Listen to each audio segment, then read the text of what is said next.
Pizza Sera. Ito yung favorite place na puntahan namin after church kasi malapit lang siya sa church. And then ito yung menu nila, paki-pause na lang para makita niyo yung mga prices. Tapos, tingnan niyo yung entire place. Maliit lang siya pero aesthetic ng place.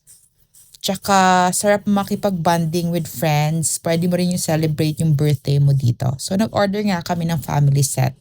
Yung family set, meron siyang carbonara.